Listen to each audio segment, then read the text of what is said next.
अखिल विश्व गायत्री परिवार शांति कुंज हरिद्वार के तत्वाधान में संचालित 51 कुंडी यज्ञ के चौथे दिन यज्ञ में हिस्सा लेने आए हजारों श्रद्धालुओं में से 300 भाई बहनों ने गुरु दीक्षा ली और गायत्री मंत्र को अपनी पूजा उपासना में सम्मिलित करने का संकल्प लिया। साथ ही घर घर गायत्री मंत्र की सामूहिक उपासना कराने का संकल्प भी लिया। गायत्री शक्तिपीठ की ममता बैरागी ने बताया कि शांति कुंज से पधारे हुए मनीषियों ने गुरु की महिमा के बारे में जानकारी देते हुए कहा कि गुरु क्या होता है और गुरु दीक्षा क्यों लेनी चाहिए। उन्होंने गायत्री परिवार के संस्थापक पंडित श्री राम शर्मा आचार्य के बारे में बताते हुए कहा कि उन्होंने गायत्री को घर घर पहुंचाने का कार्य किया और यज्ञ जैसे देव कार्य को सर्वजन के लिए सुलभ किया और 3200 पुस्तकों को लिखने का कठिन कार्य किया। ऐसे महान गुरु को वर्ण करके हम सभी का जीवन धन्य हो गया। बिना गुरु के जीवन का कोई महत्व नहीं होता है। ममता बैरागी ने बताया कि मनीषियों के वचनों से प्रभावित होकर लोगों की अश्रुधारा बहने लगी और पूरा पंडाल गुरु की जय से गूंज उठा। यज्ञ की दोनों पारियों में लोगों ने बड़े उत्साह के साथ भाग लिया। ऐसा लग रहा था कि लोगों का जैसे जन सैलाब उमड़ आया है। आरती के पश्चात सभी श्रद्धालुओं ने गायत्री मंदिर पर भोजन प्रसादी ग्रहण की। मंगलवार शाम को यहाँ प्रवचन भी हुए। बहनों हम प्रसन्न कर, इसीलिए ये कल्प वृक्ष है। अगर हम इससे जुड़ गए तो ऑटोमेटिक सभी देवी देवता हम पर प्रसन्न हो गए, क्योंकि माँ ही प्रसन्न होगी तो बेटा क्यों नहीं प्रसन्न होगा। वेद माता कहते हैं, वेद माता ये कल्प वृक्ष है। कल्प वृक्ष से सारी मनोकामनाएं पूरी हो जाएगी। एक बात बताइए मुझे, सावित्री का तो नाम सुना होगा, सुना होगा ना आप लोगों ने। सावित्री की शादी हुई थी किससे? सत्यवान से हुई थी। शादी के समय ही कह दिया था ज्योतिषियों ने कि इसकी उम्र तो मात्र 1 साल है, मत करो इससे शादी। लेकिन स्वयं ही चयन किया था सावित्री ने, इसलिए कहा देखिए मैं 7 फेरे भले इससे नहीं ली हूं, लेकिन मेरे मन ने इनको स्वीकार कर लिया है, तो अब मैं इन्हीं से विवाह करूंगी। उन्हीं से विवाह करा दिया गया। और विवाहोपरांत जब यज्ञशाला में 7 फेरे ले रही थी तो मनीषी कहते हैं कि 7 फेरे के साथ साथ यज्ञ में वो संकल्प भी ले रही थी कि मैं अपने पति के दीर्घ जीवन के लिए तप करूंगी। जब शुरू हो गया गायत्री मंत्र का 1 साल जिस दिन पूरा हुआ, कहते हैं कथा ये है कि उस दिन जाऊंगी। पति के बार बार मनाने पर भी नहीं मानती और जाती है। वहां पर जब वो लकड़ी तोड़कर नीचे गिराता है, ये चुन इकट्ठा करती है, तो उसी समय वो पेड़ से बोलता है कि अब मुझे चक्कर आ रहा है। पत्नी समझ जाती है कि अब आ गई वो घड़ी जो यमराज मेरे पति को प्राण लेने आने के लिए। यमराज कहते हैं कि तुम क्यों आ रही हो मेरे पीछे? तो वो बोलती है मेरे पति के प्राण को छोड़ दो। तो वो क्यों? उसने कहा कि मैंने गायत्री मंत्र का जप किया। इस तरह से देखिए जनेऊ को। अब ये इसका मान सम्मान, इसका स्वाभिमान, गरिमा का आपको रखना है ध्यान। इसका न आप अपमान करें न कोई अपमान सहें। ये आपके हृदय से अवलग कर रहेंगे। ये गायत्री मंत्र की प्रतिमा है, इसको देख लीजिए और देख करके बोलिए ओम ओम गायत्री गायत्री रूपम धारयामी। ओम यज्ञ प्रतीक रूपम धारयामी। ओम गुरु अनुशासन रूपम धारयामी। अब इसको आपको धारण करना है। आपका बायां कंधा कौन सा है? इधर है बायां कंधा आपका, नहीं? किधर है बायां कंधा? इधर है ना, आपका इधर है। इधर मेरा दायां है, आपका इधर है, ठीक है ना? तो ये गले में आप पहनिए और बाएं कंधे पर छोड़ना है और दाहिने हाथ के नीचे ले जाना है जनेऊ को। चलिए डालिए। ओम यज्ञोपवीतं परमं पवित्रं प्रजापतिर्यत् सहजं पुरस्तात् आयुष्मग्रं प्रतिमुंच शुक्रम। मुझे गुरु जी से जोड़ा था। आप परम पूज्य गुरुदेव परम वंदनीय माता जी को सिर झुकाकर प्रणाम करें। ओम नमो स्वर्णंताय सहस्रमूर्ते सहस्रपादाक्ष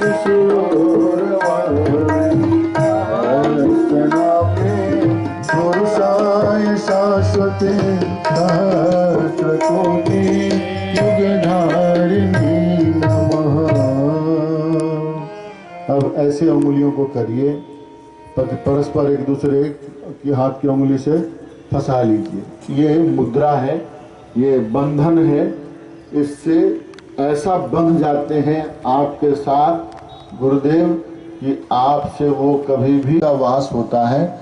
यहीं से गुरु की शक्ति शिष्य के हृदय में प्रवेश करती है। हृदय के पास हाथ रखिए, कमर सीधी करके बैठिए, गर्दन झुका करके यही देखते रहें, गुरुदेव का ध्यान करिए। पानी स्थिर होगा तो अपना चेहरा दिखाई देगा, मन स्थिर होगा, श्रद्धा बलवती होगी, भाव विह्वल होंगे, गुरुदेव मुझे दिखाई दे जाएं अंगूठे के अगर भाग में तो वो दिखाई देंगे। और इसी तरह से भाव विह्वल होकर गुरुदेव का ध्यान करते रहें खुली आंखों से और बोलिए, हम गायत्री महाविद्या में दीक्षित हो रहे हैं। गुरु का प्राण तप और पुण्य हमें प्राप्त हो रहा है। हम उसे अपने अंदर हृदय में धारण कर रहे हैं। ओम भूर्भुवः स्वः तत् सवितुर्वरेण्यं भर्गो देवस्य धीमहि धियो यो नः प्रचोदयात्। ओम भूर्भुवः स्वः तत् सवितुर्वरेण्यं भर्गो देवस्य धीमहि धियो यो नः प्रचोदयात्। ओम भूर्भुवः स्वः तत् सवितुर्वरेण्यं भर्गो देवस्य धीमहि। के पास ये अक्षत पुष्प है, अपना हाथ बढ़ा करके ये दे देंगे, सुविधा होगी लेने वालों को। गुरु वंदना साथ कार्यकर्ता अपने अपना जो दुपट्टा है सभी से ले ले, जो यज्ञ पंडाल में बैठे हैं। यह वाली दक्षिणा हमारे शांति कुंज हरिद्वार जिसने देख रखा उनको तो पता, 10,000 भाई बहन जो रहते और दर्शनार्थी कोई निःशुल्क भोजन चलता है, उसी के माध्यम से यह गुरु दक्षिणालय रूपे शांति कुंज हरिद्वार जाएंगे, जिससे कि जो भी वहाँ पर जाते निःशुल्क सेवा चलती है। ऐसे माध्यम से जो हमारे कार्यक्रम चलते हैं, इस माध्यम से ही अंशदान वहाँ पर शांति कुंज हरिद्वार जाता है। कब तक ही है अंधकार बस, तब तक ही है जब तक है दिन मान नहीं रे, गुरु बिन जान नहीं रे। ते ब्रह्म ज्योतन अग्नये जात वेदसे स्वाहा, इदम् अग्नये जात वेदसे इदं नमः। चौथी समझा लें। करेंगे, यहाँ से मंत्र बोला जा रहा है। ओम आदित्य पूर्व दिशा में जल को चढ़ाएं, कुंड के सभी मुख्य यजमान। ओम हनुमते पश्चिम दिशा में जल चढ़ाएं। ओम सरसाहा इदं प्रजापतये इदं नमः। ओम इंद्राय स्वाहा इदं इंद्राय इदं नमः। ओम अग्नये भूः स्वाहा इदं अग्नये इदं नमः। ओम भुवः स्वाहा इदं वायुवे इदं नमः। ओम स्वः स्वाहा इदं सूर्याय इदं नमः। वरेण्यं भर्गो देवस्य धीमहि धियो यो नः प्रचोदयात्। स्वाहा इदं गायत्र्यै इदं नमः। ॐ भूर्भुवः स्वः तत्सवितुर्वरेण्यं भर्गो देवस्य धीमहि धियो यो नः प्रचोदयात् स्वाहा। इदं गायत्र्यै इदं नमः। ॐ भूर्भुवः स्वः तत्सवितुर्वरेण्यं भर्गो देवस्य धीमहि धियो यो नः प्रचोदयात् स्वाहा। इदं गायत्र्यै इदं नमः। ॐ भूर्भुवः स्वः तत्सवितुर्वरेण्यं भर्गो देवस्य धीमहि धियो यो नः प्रचोदयात् स्वाहा। इदं गायत्र्यै इदं नमः। ॐ भूर्भुवः स्वः तत्सवितुर्वरेण्यं भर्गो देवस्य धीमहि धियो यो नः प्रचोदयात् स्वाहा। इदं गायत्र्यै इदं नमः। ॐ भूर्भुवः स्वः तत्सवितुर्वरेण्यं भर्गो। वर्ष और तुम गायत्री मंत्र का जप कर लो, उसके बाद तुमको अनुभव हो जाएगा। तो 12 साल में अनुभव क्यों नहीं हुआ? तो कहते हैं भैरव ने अपने पिछले जन्म में तुमने 12 हत्याएं की थी, उनको 12 शव जलता हुआ दिखाई पड़ता है। ये जो शव जल रहे हैं, इन शवों को तुमने परिणत किया था। 12 हत्याएं की थी। 12 हत्या का जो पाप तेरे सिर पर था, वो पाप तुम्हारा 12 साल की साधना से कट गया। अब तुम 1 साल करोगे, 1 साल में देखना तुम अपने जीवन में चमत्कार। भाइयों बहनों, 1 साल मात्र जब करते हैं, कहते हैं दिव्य औषधियों का ज्ञान उनको प्रदान हो जाता है, और वो औषधियों का ज्ञान का किताब लिखते हैं। और उसका निदान, माधवाचार्य निदान ग्रंथ जो आयुर्वेद का है, भाइयों बहनों, आज आयुर्वेद के कॉलेज में पढ़ाया जाता है और लोग आयुर्वेद का डॉक्टर बनते हैं। ये आयुर्वेद का डॉक्टर बनने का ज्ञान अपरंपार। इसी गायत्री महामंत्र ने युग ऋषि परम पूज्य गुरुदेव पंडित 8 साल 10 साल की उम्र में जनेऊ पहना था और बताया गया था कि कामधेनु की शक्ति प्राप्त होती है। पारस कल्प वृक्ष कामधेनु की बात हम भाइयों बहनों कल बता देंगे।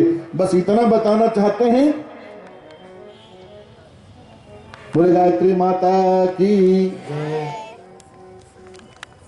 पारस है, कल्प वृक्ष है, कामधेनु है, इसकी शक्ति तुम्हें प्राप्त होगी। अपना प्रारंभ किया जब मदन मोहन मालवीय जी के माध्यम से ये यज्ञोपवीत संस्कार उनका हुआ था। उस समय से 5 माला रोज गायत्री मंत्र का जप करते थे। 5 माला जप करते करते 8-10 साल की उम्र से जब 15वें साल में प्रवेश करते हैं और पूजा की कोठी में ब्रह्म मुहूर्त में बैठ करके गायत्री मंत्र का जप करते हैं, तो उसी समय जप करते समय उनको दिखाई पड़ता है कि दीपक में से एक दिव्य आत्मा प्रकट हो रहा है, एक शरीर प्रकट हो रहा है जिनके शरीर में कोई वस्त्र नहीं है। नागा साधु का प्रकटीकरण होता है। ऐसा देहधारी को देख करके बाल्यावस्था में श्री राम शर्माचार्य जी अचेतन अवस्था में चले जाते हैं, जिसको आप हम कह सकते हैं सरल भाषा में बेहोश हो जाते हैं। और उस अचेतन अवस्था में जाने के बाद देखते हैं जो ज्योति में प्रकट हुए हैं, ये कोई और नहीं, मेरे पिछले 3 जन्मों के गुरु हैं। पिछला 3 जन्म भाइयों बहनों दिखाई पड़ता है। श्री राम शर्माचार्य जी को गायत्री मंत्र जप का देख लो प्रभाव कि पिछला जन्म दिखाई पड़ता है कि पहले मैं स्वामी रामकृष्ण परमहंस था, संत कबीर था और समर्थ गुरु रामदास जी था। तीनों जन्मों को देखते हैं, तीनों जन्मों में यही हमारे गुरु थे, ये देखते हैं। उसके बाद फिर सामान्य अवस्था आती है, गुरु के चरणों में सिर रख देते हैं और कहते हैं कि आज्ञा करिए, मुझे क्या करना है, ये जीवन मेरा नहीं है, ये जीवन आपका है। भाइयों बहनों, गुरु जैसे कहते हैं हरिश्चंद्र से सब कुछ ले लिया था, वैसे गुरुदेव का जीवन ही नहीं ले लेते हैं। गुरुदेव का जो भी संपदा था, पैतृक संपदा, सब लोक सेवा के लिए आहुति करवा देते हैं और साधना की बलि वेदी पर भाइयों बहनों इतना बड़ा अनुष्ठान के लिए समर्पित कर देते हैं कि आप हम कल्पना नहीं कर सकते। 10 साल की उम्र में 66 माला जप करने के लिए हाथ में माला पकड़ा दिया जाता है। रोज 66 माला जप करना है, 8 घंटे 10 घंटे गायत्री मंत्र का जप करना है। और ये जप करते हुए एक साल में 24 लाख गायत्री मंत्र का जप करना है, 24 साल गायत्री मंत्र का जप करना है। क्यों? क्योंकि युग बदलना है, सतयुग लाना है। सतयुग लाने के लिए, नवयुग के लिए, युग परिवर्तन के लिए साधना की जरूरत पड़ेगी। साधना करते हैं भाइयों बहनों, उसी मध्य में देश की आजादी में भी भाग लेने का अगर आह्वान होता है गुरु के द्वारा, तो आजादी के आंदोलन में भी भाग लेते हैं। श्री राम मत के नाम से आजादी के आंदोलन में स्वतंत्रता सेनानियों के नाम में उनका भाइयों बहनों स्वर्णाक्षरों में नाम अंकित है, श्री राम मत के नाम से। और साधना करते हैं, उसकी पूर्णाहुति 58 में होती है मथुरा में, और गायत्री परिवार की स्थापना होती है, और गायत्री परिवार को उत्तरदायित्व दिया जाता है प्रज्ञा अवतार के विस्तार का। और वहां से भाइयों बहनों प्रज्ञा अवतार का विस्तार होता हुआ चला जाता है। गुरुदेव और शिष्य मिलकर के, गुरु और शिष्य मिलकर के भाइयों बहनों प्रज्ञा अवतार की लीला में अपना योगदान देते हुए चले जाते हैं। आज करोड़ों करोड़ गायत्री परिवार, करोड़ों करोड़ लोग भाइयों बहनों इस प्रज्ञा अवतार की लीला को पूरा करने में लगे हुए हैं, और ये विस्तार होता चला जा रहा है। वो दिन दूर नहीं भाइयों बहनों जब हम देखेंगे कि पूरा संसार गायत्रीमय हो गया, गायत्रीमय हो गया, युग बदल गया, मानव में देवत्व का उदय, धरती पर स्वर्ग का अवतरण हो गया। भाइयों बहनों, भगवान की योजना कभी असफल नहीं होती। आदमी की योजना होती है तो वो सफल ना हो, लेकिन